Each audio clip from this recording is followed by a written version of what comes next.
Hello, good morning everyone. Next हम theorem कर रहे हैं मास के थ्योरम।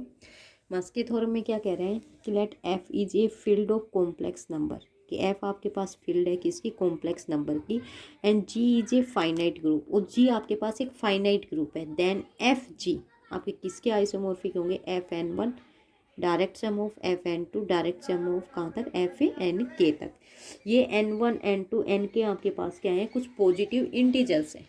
ठीक है, तो आपका एफ जी इनके आइसोमॉर्फिक आपको दिखाना है। एफ आपके पास गिवन दे रखी है, आपके पास क्या है, फील्ड है, कॉम्प्लेक्स नंबर की फील्ड है। जी आपके पास फाइनाइट ग्रुप है। तो हम सबसे पहले ये दिखा रहे हैं कि जो एफ जी आपके पास है has no non zero nilpotent ideals. ठीक है, कि इसके पास कोई भी नॉन जीरो निलपोटेंट आइडियल्स नहीं है। निलपोटेंट आइडियल्स क्या कहते हैं कि आपके पास क्या है, मान लो आई आपके पास एक आइडियल है आपके किसी भी जी ग्रुप का, तो आई की पावर आपके पास एन आपके पास क्या आ जाए, जीरो। ठीक है, ये आपके पास क्या होता है आई, और एन आपके पास क्या रहेगा, कोई पॉजिटिव इंटीजर। तो देन आप आई को क्या कहोगे, nilpotent ideal of G. I आपका कोई आइडियल हो जी का जिसकी power N equal to zero, N आपका पॉजिटिव इंटीजर हो, तो आप इसको क्या कहोगे कि आपका क्या है, ये निलपोटेंट आइडियल है। तो कह रहे हैं कि ये आई है ना आपका, क्या कह रहे हैं, ये कह रहे हैं नो नॉन जीरो, कि नॉन जीरो ऐसा, यानी मान लो आपने आई कोई भी एक नॉन जीरो ले लिया है, मान लो आपके पास जीरो ए जीरो जीरो या बी, ये आपने कोई एलिमेंट ले लिया, तो आपको पता है इसके कितने भी बार आप एन कर लो ये नॉट इक्वल टू जीरो आएगा। लेकिन मान लो आपने कोई भी आई इस तरीके का ले लिया है, जीरो ए जीरो जीरो। ठीक है, तो इसका जैसे आप सेकेंड टाइम आप इसका करोगे तो आपके पास क्या हो जाएगा, ये जीरो, तो ये आपका क्या हो जाता है, निलपोटेंट। लेकिन ये क्या है, नॉन जीरो है। ठीक है, तो कह रहा है इसके पास ऐसे एलिमेंट नहीं है जो नॉन जीरो निलपोटेंट हो, इसके पास सिर्फ ओनली जीरो वाला ही जीरो होगा आपके। तो कह रहे हैं यही कह रहे हैं no non zero nilpotent ideal, कि कोई बार नॉन जीरो निलपोटेंट आइडियल नहीं होगा। ठीक है, ये प्रूव कर रहे हैं हम। तो आपको जी हमने ले लिया है, आपका जो फाइनाइट ग्रुप है हमारा, तो इसमें फाइनाइट एलिमेंट्स ही रहेंगे। जी वन आपने आइडेंटिटी ले ली है, G two G three G N तक। ठीक है, ये हमारे एलिमेंट्स हैं, ये फाइनाइट ग्रुप है। तो अब जैसे ही आप ये एफ जी के एलिमेंट लिखेंगे, तो एक्स एलिमेंट हमने लिखा है alpha one G one, alpha two G two, और कहाँ तक, अल्फ़ा एन जी एन तक। ये हमने एलिमेंट्स लिए, और ये एक्स का एलिमेंट किसका है, एफ जी का, क्योंकि G one G two G N आपके किसके एलिमेंट हैं, आपके एक्स के। एफ आपकी फील्ड है, तो अल्फ़ा आपके किससे आ रहे हैं, सारे आपकी फील्ड से। ठीक है, और फील्ड आपकी किसकी है, कॉम्प्लेक्स नंबर की, तो ये आपके क्या हो सकते हैं, कॉम्प्लेक्स नंबर भी। तो फिर हमने लेट एक्स स्टार लिया, एक्स स्टार मतलब इनका आपने क्या किया, कंजुकेट किया है। ठीक है, तो ये आपने सारे क्या लिए, कंजुकेट लिए, अल्फ़ा वन का कंजुकेट, अल्फ़ा टू का कंजुकेट, अल्फ़ा एन का कंजुकेट, क्योंकि कॉम्प्लेक्स नंबर है तो कॉम्प्लेक्स में इनका कंजुकेट। फिर ये आपने एक्स्ट्रा जो लिया है, जी वन का इन्वर्स है, अल्फ़ा वन का कंजुकेट, जी वन का इन्वर्स, अल्फ़ा टू का कंजुकेट, जी टू का इन्वर्स, अल्फ़ा एन का कंजुकेट, जी एन का इन्वर्स। ठीक है, तो एक्स स्टार को देख रहे हैं हम, इनका क्या आएगा, एक्स, और आपने क्या किया, एक्स स्टार। तो एक्स आपके पास क्या है, इनको सबको जोड़ोगे, summation i is equal to one से एन। ठीक है, अल्फा आई और जी आई। सेकंड क्या हो जाएगा, समेसन जे ले लिया हमने, इज इक्वल टू वन से एन, अल्फा जे का कंजुकेट और जी जे का, जे इनवर्स। ठीक है, अब यहाँ से हम, हमारे पास दो केस आएंगे, एक तो आई और जे दोनों क्या हो, इक्वल हो, एक टाइम पे इक्वल नहीं हो। जिस टाइम पे ये इक्वल है हमने वो अलग कर लिए, जिस टाइम पे इक्वल नहीं है वो हमने अलग कर लिए। ठीक है, तो जिस टाइम पे इक्वल होंगे अल्फा अल्फा आई, ठीक है, क्योंकि आई और जे क्या अब इक्वल है, तो अल्फा अल्फा आई का कंजुगेट, जी आई का inverse, I is equal to one से एन, जब आई और जे आपका इक्वल होंगे। और ये आई और जे कह रहा है वन से स्टार्ट होंगे, लेकिन जब आई और जे इक्वल नहीं हो, यानी आई की वैल्यू वन हो, जे की वैल्यू टू हो, उस टाइम वाले एलिमेंट्स है। ठीक है, वन से n, alpha i alpha j conjugate, g i g j का इनवर्स। ठीक है, तो अब ये देखो आपके पास ये क्या है, जैसे हम कॉम्प्लेक्स में लिखते हैं जेड, जेड का कंजुकेट, इसको क्या लिखते हो, मॉडुलस ऑफ जेड स्क्वायर, तो वही लिख लिया इसने, ये दोनों है, इसका यूनिट मॉडुलस।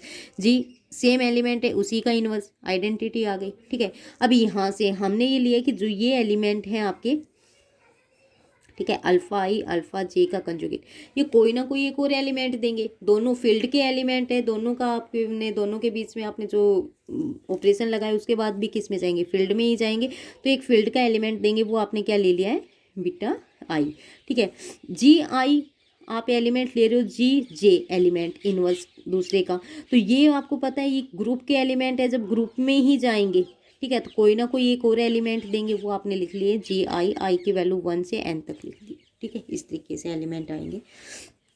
अब आपने क्या कह रहे हैं, एक्स और एक्स स्टार आपके क्या है, जीरो, क्योंकि नॉन जीरो निलपोल्टेंट आइडियल्स, एक्स और एक्स स्टार जीरो है। इसका मतलब क्या है कि मॉडुलस ऑफ अल्फा आई, क्योंकि ये तो आइडेंटिटी तो जीरो नहीं होगा, इसका मतलब क्या है, ये जीरो है, ठीक है। ये जीरो है, जब यूनिट मॉडुलस का स्क्वायर जीरो है तो इसका मतलब क्या है कि जितने भी अल्फा आई हैं सारे क्या हैं, जीरो हैं। सारे अल्फा आई जीरो है, इसका मतलब ये सारे जीरो थे, इसका मतलब ये एक्स क्या है, ये जीरो है, ठीक है। तो आपके पास ये कह रहे हो जैसे ही एक्स एक्स्ट्रा जीरो है तो इसका इम्प्लाइज, इसका मतलब क्या होगा, एक्स आपका जीरो है, ठीक है। और एक्स आपका एलिमेंट था एफ जी का। अब यहाँ से हम ए निलपोल्टेंट आइडियल लेके चल रहे हैं एफ जी का, ठीक है। निलपोल्टेंट आइडियल ले लिया। अब निलपोल्टेंट आइडियल भी आपको क्या दिखाना है, नॉन जीरो दिखाना है। नॉन जीरो दिखाना है तो हम यहाँ से एक एलिमेंट ए लिया है जो किस में, ए में है, तो ए स्टार भी आपके किस में होगा, ए में होगा, ठीक है। और ए स्टार आपका क्या है, निलपोल्टेंट है, ठीक है। क्योंकि ए में क्या है, निलपोल्टेंट आइडियल है, तो निलपोल्टेंट आइडियल ए में क्या आएंगे, निलपोल्टेंट एलिमेंट आएंगे। तो कह रहे हैं ए स्टार आपका क्या है, निलपोल्टेंट है।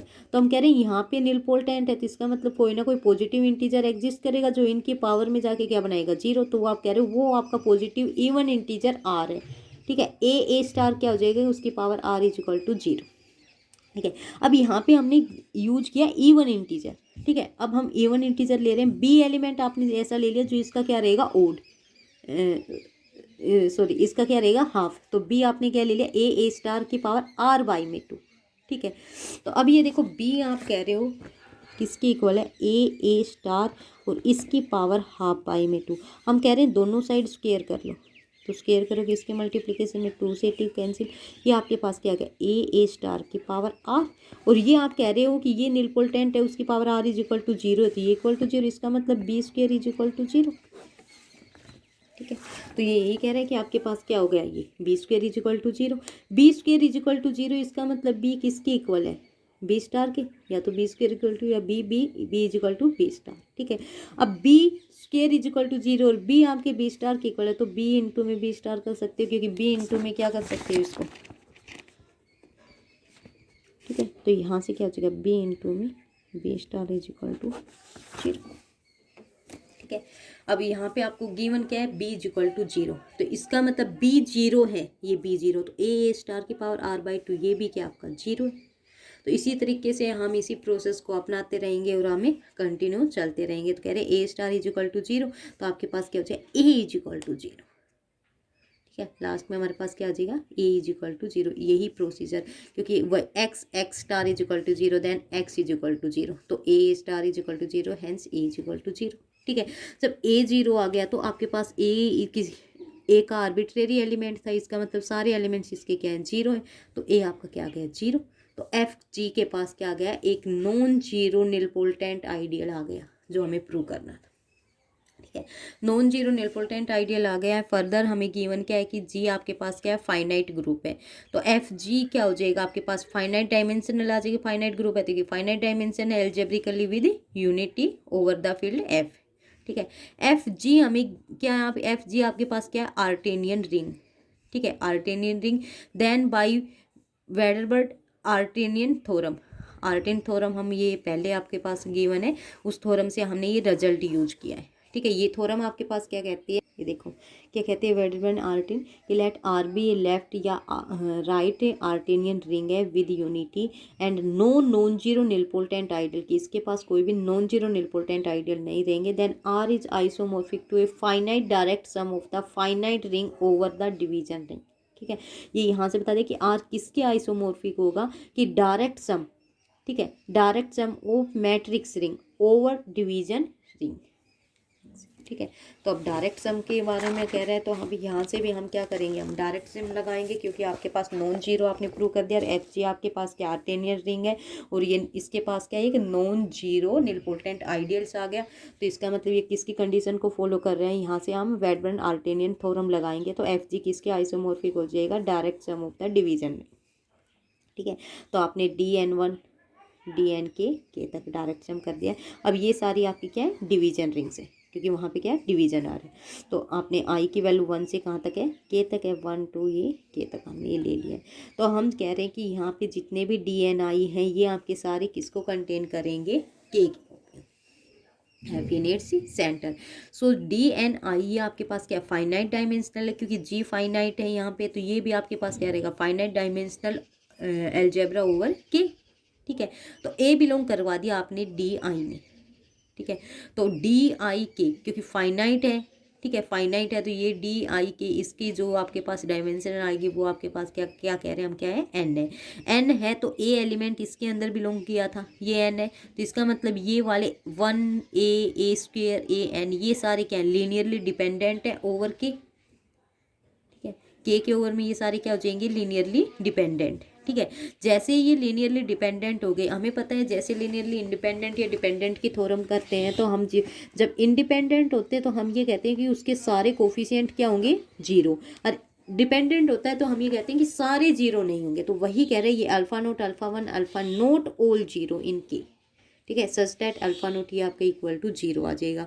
अब लेकिन के हमारे पास क्या एल्जेब्रिकली क्लोज्ड है, तो पोलिनोमियल आपके पास किस में आ जाएगी, के एक्स में आ जाएगी, ये एक्स एन तक की पोलिनोमियल। ठीक है, सारे रूट्स आपके, अब ये देखो इसमें है के एक्स में, तो इस वाले के ये पोलिनोमियल इसके अंदर है, इसका मतलब इसके सारे रूट्स किसके अंदर है, इसके अंदर है। ठीक है, तो ए जो हम लेके चले थे वो ए आपका किस में बिलोंग कर गया, के में। ठीक है, तो डी आई आपका किसके इक्वल आ गया, के के इक्वल। भाई इसमें भी एन है, इसमें भी एन है, सारे एलिमेंट ऐसे ही आप लिख रहे हो, अलजेब्रिक कर ली, तो के इक्वल। और के किसके आइसोमॉर्फिक, आपके फील्ड के। ठीक है, तो जैसे आपके फील्ड एफ के आएगा तो एफ जी किसके आइसोमॉर्फिक आ गए, क्योंकि डी आई है, डी वन डी एन के किसके हैं, एफ ए वाले के आइसोमॉर्फिक है। तो डी वन है एफ ए एन वन कर देंगे, D two F N two, D three F A N three, और D K F N K यहाँ पे इसके आइसोमॉर्फिक। यही आपको बताना था इसके आइसोमॉर्फिक को, तो आपकी यही आपकी क्या है, मैस्क्यूट